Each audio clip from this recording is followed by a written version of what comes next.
Hello বন্ধুরা, কেমন আছো? সবাইকে শুভ দুপুর। আজকে মঙ্গলবারের লাঞ্চের মেনু শেয়ার করতে আমি চলে এসেছি। দেখে নাও আজকে মঙ্গলবারের মেনুতে আমি কী রেখেছি। মঙ্গলবারের লাঞ্চের মেনুতে রেখেছি সাদা ভাত, সাথে পাতিলেবু, কাঁচা লঙ্কা আর শসা রেখেছি, আর আমের টক ডাল রেখেছি। কাঁচা আম দিয়ে টক ডাল করেছি।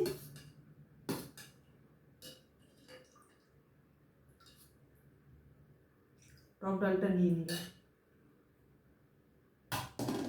টক ডালের সঙ্গে খাওয়ার জন্য পাঁপড় ভাজা আছে, আর বেগুন ভাজা একটা নিয়ে নিলাম। এরপরে আছে এই কালকে চিংড়ি আলু পোস্ত, ওটা থেকে গেছে, তো ওটা একটু নিয়ে নিই।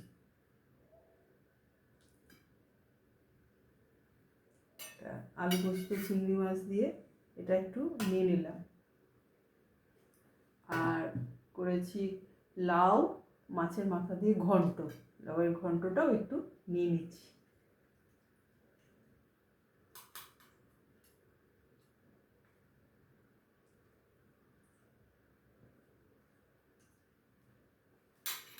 তারপর আছে সর্ষে বাটা দিয়ে পাবদা মাছ আর ভোলা মাছ, ওটা একটু নিয়ে নিই।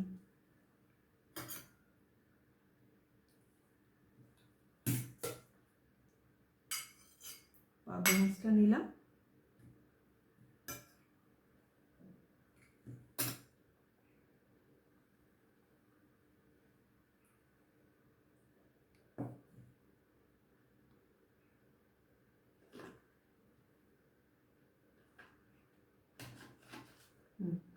আর শেষ পাতে দই রেখেছি। তো এই হলো আজকে আমার লাঞ্চের মেনু। তোমাদের কেমন লাগলো লাইক কমেন্ট করে জানিও। আর তোমরা বন্ধুরা সবাই খুব ভালো থেকো, সুস্থ থেকো, মনের আনন্দে থেকো। আর বন্ধুরা সাবস্ক্রাইব করে পাশে থেকে সাপোর্ট করো। আর আজকে এখানেই শেষ করছি ভিডিওটা। আমার সকল বন্ধুদের অনেক শুভেচ্ছা জানিয়ে, অনেক ধন্যবাদ জানিয়ে ভিডিওটা শেষ করছি।